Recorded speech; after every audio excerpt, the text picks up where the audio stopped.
কম্বোডিয়ার উপরে নির্বাচনের পরে স্যাংশন এসেছে, জিম্বাবুয়ে এবং উগান্ডার উপরে আমেরিকা স্যাংশন দিয়েছে। এটার মধ্য দিয়ে যেটা প্রমাণিত হচ্ছে, আগামী 7 তারিখের এই শেখ হাসিনা প্রযোজিত আউয়াল কমিশন পরিচালিত নতুন করে ওবায়দুল কাদের এবং মমতাজ অভিনীত যেই যাত্রাপালা মঞ্চস্থ হচ্ছে বাংলাদেশের প্রত্যেকটা স্কুল কলেজের প্রেক্ষাগৃহে, এরপরে বাংলাদেশে কি অস্ত্র আমেরিকার প্রশাসন ব্যবহার করবে, আমাদের এই একদলীয় নির্বাচনের সাথে যারা জড়িত আছে, নির্বাচন কমিশনের দায়িত্ব যারা পালন করবেন, শুধু কমিশনার না, প্রিসাইডিং অফিসার এবং রিটার্নিং অফিসার থেকে শুরু করে ডিস্ট্রিক্ট ম্যাজিস্ট্রেট এবং সুপ্রিম কোর্টের জাজরা পর্যন্ত সবাই এই নিষেধাজ্ঞার মধ্যে পড়বেন। নির্বাচন কমিশনে যে সকল ডিসিএসপিরা আজকে আনন্দ আত্মহারা হয়ে একদলীয় বাকশালের নির্বাচনের এই যাত্রাপালা আয়োজনের প্রযোজনা করে বেড়াচ্ছেন, তাদেরকে হুঁশিয়ার করছি, শুধুমাত্র অন্যের অবস্থা দেখে শিক্ষা নেন। দক্ষিণ আমেরিকায় কি হয়েছে, মধ্যপ্রাচ্য, দক্ষিণ এশিয়া এবং আফ্রিকার দেশগুলোতে একদলীয় নির্বাচনের পরে কি হয়েছে, সেই একই 353 ধারার স্যাংশন বাংলাদেশেও আপনাদের উপর আসবে। এটাও মনে রাখতে হবে, আমেরিকান প্রশাসন এই স্যাংশনের জন্য দক্ষিণ আমেরিকার 14 জনের নাম ঘোষণা করেছে, কিন্তু এর সাথে আরো শত শত লোকরাও এই নিষেধাজ্ঞার মধ্যে পড়েছে, যাদের নাম তারা প্রকাশ করে নাই, শুধুমাত্র প্রশাসনকে জানিয়ে দিয়েছে। অতএব ডিসিএসপিরা যদি মনে করে থাকেন স্যাংশন খেলে আউয়াল খাবে, স্যাংশন খেলে শেখ হাসিনা খাবে, স্যাংশন খেলে ওবায়দুল কাদের খাবে, বোকার স্বর্গে বাস করছেন। আমরা নিজেরা ব্যক্তিগতভাবে জানি, গত 4 মাসে সুপ্রিম কোর্টের ন্যূনতম 11 জন বিচারপতির ভিসা বাতিল হয়েছে। আমাদের ব্যক্তিগত তথ্য দিয়ে আমরা জানি, বাংলাদেশের সরকারি প্রশাসনের স্কলারশিপ নিয়ে যারা ইউরোপ আমেরিকায় পড়তে যেত, সেই সকল আমরালা, ডিসিএসপি, প্রশাসনের উপজেলা নির্বাহী কর্মকর্তাদের অনেকের ভিসা হয় নাই আমেরিকা এবং ইউরোপে যাওয়ার জন্য।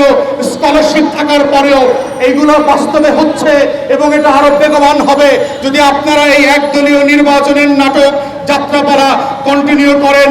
দেশের মানুষের বিরুদ্ধে দাঁড়ান, গণতন্ত্রের বিরুদ্ধে দাঁড়ান, সমাজের সাধারণ মানুষের খেটে খাওয়া জনগণের বিরুদ্ধে দাঁড়ান, 12 কোটি ভোটারের স্বার্থের বিরুদ্ধে দাঁড়ান, আমার গরিব কৃষক মেহনতি রিক্সাওয়ালা মানুষের বিরুদ্ধে দাঁড়ান, দেশের কোটি কোটি গরিব দুস্থ লোক যারা 2 বেলা পেট করে খেতে পায় না, তাদের বিরুদ্ধে যদি দাঁড়ান, নিষেধাজ্ঞার কবল থেকে আপনারা কেউ বাঁচবেন না।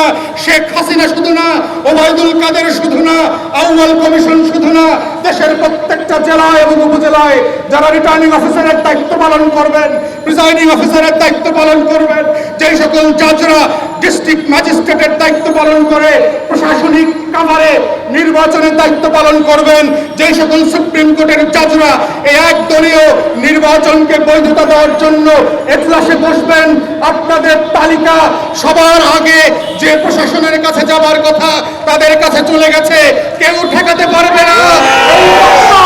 এই বাকশাল থেকে কেউ ঠেকাতে পারবে না। 73-এর একদলীয় নির্বাচন যেভাবে শেখ মুজিবের রক্ষা কবচ হয় নাই, 2024-এর নির্বাচন দ্বিতীয় বাকশালের রক্ষা কবচ হবে না, হবে না, হবে না। দক্ষিণ আমেরিকার 4টা দেশ, এল সালভাদর, নিকারাগুয়া, গুয়াতেমালা এবং হন্ডুরাসের 14 জন বিভিন্ন পর্যায়ের উচ্চপদস্থ কর্মকর্তাকে আমেরিকার স্টেট ডিপার্টমেন্ট স্যাংশন দিয়েছে এবং তাদের প্রোফাইল যদি আমরা ঘেঁটে দেখি, তারা বিভিন্ন পর্যায়ের বিভিন্ন ব্যাংকের মালিক ছিলেন, তারা বিভিন্ন পাওয়ার প্ল্যান্ট, কুইক প্ল্যান্টের মালিক ছিলেন, তারা বিভিন্ন রাজনৈতিক দলের প্রেসিডেন্ট, ভাইস প্রেসিডেন্ট, এমপি মন্ত্রী ছিলেন, তারা বিভিন্ন অয়েল এবং গ্যাস কোম্পানির মালিক ছিলেন, তারা বিভিন্ন আইন শৃঙ্খলা বাহিনীর সদস্য ছিলেন, তারা বিভিন্ন পর্যায়ে নির্বাচনী দায়িত্ব পালন করেছেন। নির্বাচন কমিশনের কর্মকর্তাদের পাশাপাশি বিভিন্ন জায়গাতে তারা এসপি, ডিসি, প্রিসাইডিং অফিসার এবং রিটার্নিং অফিসারের দায়িত্ব পালন করেছেন। সুপ্রিম কোর্ট এবং অ্যাপিলেট ডিভিশনের জাজরা পর্যন্ত আছেন। অতএব এই নিষেধাজ্ঞার মধ্য দিয়ে যেটা হচ্ছে, আমেরিকার আইনের 353 ধারার নিষেধাজ্ঞা এটা বলা হয়, যেখানে 3টা কারণ আমেরিকার পররাষ্ট্র মন্ত্রণালয় থেকে বলা হয়েছে। প্রথম কারণ তারা বলেছে, যে এই অভিযুক্ত নিষেধাজ্ঞার অধীনে যাদেরকে ফেলা হয়েছে তারা মানবাধিকার লঙ্ঘন করেছেন। দ্বিতীয় কারণ বলা হয়েছে তারা ওই সকল দেশ থেকে হাজার হাজার কোটি টাকা দেশের মানুষের টাকা লুটপাট করে বিদেশে পাচার করেছেন। আর তৃতীয় কারণ বলা হয়েছে এই সকল ব্যক্তিরা ওই দেশের নির্বাচন গণতন্ত্রকে নস্যাৎ করবার জন্য, সুষ্ঠু ভোট আয়োজনকে নস্যাৎ করবার জন্য ভূমিকা রেখেছেন। গত সপ্তাহে শুধুমাত্র আমরা দেখলাম কংগ্রেসের বাইপার্টিজান 8 জন সদস্য আমেরিকার থেকে যে সকল ব্যবসায়ী সংগঠন বাংলাদেশ থেকে পোশাক শিল্পের বিভিন্ন খাত থেকে পোশাক আমদানি করে তাদের কাছে তারা চিঠি লিখেছে। চিঠি লিখে তারা বলেছে যে যেহেতু বাংলাদেশে পোশাক শিল্পে ন্যায্যতার ভিত্তিতে বেতন ভাতা দেওয়া হয় না, যেহেতু বাংলাদেশের পোশাক শিল্পে শ্রমিকদের অধিকার লঙ্ঘিত হচ্ছে বারবার, যেহেতু বাংলাদেশের পোশাক শিল্পের শ্রমিকদের মিছিলে বারবার গুলি করে খুন করা হচ্ছে, পোশাক শিল্প শ্রমিকদের প্রতিবাদ থেকে শত শত শ্রমিক নেতাকে রাতের আধারে উঠিয়ে নিয়ে হাজার হাজার মিথ্যা মামলায় দেওয়া হয়েছে, এটার প্রতিবাদ স্বরূপ তাদেরকে বলা হয়েছে আপনারা এগুলো রেজ করেন, প্রতিবাদ করেন এবং আপনাদের ইম্পোর্টের ক্ষেত্রে এগুলো শর্ত জুড়ে দেন। এবং এই শর্ত জুড়ে দেওয়ার মাধ্যমে যেটা হবে বাংলাদেশের পোশাক শিল্পের প্রত্যেকটা চুক্তিতে নতুন করে এই 353 ধারার মানবাধিকার লঙ্ঘন, শ্রমিকের মজুরির লঙ্ঘন, ন্যায্যতার লঙ্ঘনের ভিত্তিতে নতুন করে শর্ত আসবে, যেই শর্তগুলো ইতিমধ্যেই আসা শুরু হয়েছে। এটার ফল আমরা দেখেছি 2023 সালে মাত্র আমাদের পোশাক শিল্পের 800 গার্মেন্টস বন্ধ হয়ে গেছে, লক্ষ লক্ষ পোশাক শিল্প শ্রমিক বেকার হয়ে গেছে। যদি আপনারা কথা না শুনেন একই ফল হবে ইউরোপিয়ান ইউনিয়ন থেকে। গত সপ্তাহে মাত্র আমরা দেখলাম ইউরোপিয়ান ইউনিয়নের সদস্যরা ইউরোপিয়ান পার্লামেন্টে রেজুলেশন প্রস্তাব করেছে পোশাক শিল্প শ্রমিকদের অধিকার লঙ্ঘিত করবার যদি অপচেষ্টা করা হয়, ন্যায্যতার ভিত্তিতে মজুরি না দেওয়া হয়, তাহলে বাংলাদেশের পোশাক শিল্পের উপরে যেন স্ট্রেট স্যাংশন দেওয়া হয়, এটা তারা ইউরোপিয়ান পার্লামেন্টে প্রস্তাব করেছে। যদি একের পর এক আমাদের এক্সপোর্ট হাবগুলো আমেরিকা এবং ইউরোপীয় ইউনিয়নে এফেক্টেড হয়, নিষেধাজ্ঞার অধীনে হয়, আমার ইকোনমির যে ভাঙ্গন ধরেছে এই ভাঙ্গন কেউ ঠেকাতে পারবে না। এবং এই ফাউন্ডেশনগুলো ভেঙে পড়লে আমার অর্থনীতি থেকে বসবে, লক্ষ লক্ষ কোটি কোটি পরিবার দারিদ্র সীমার নিচে চলে যাবে।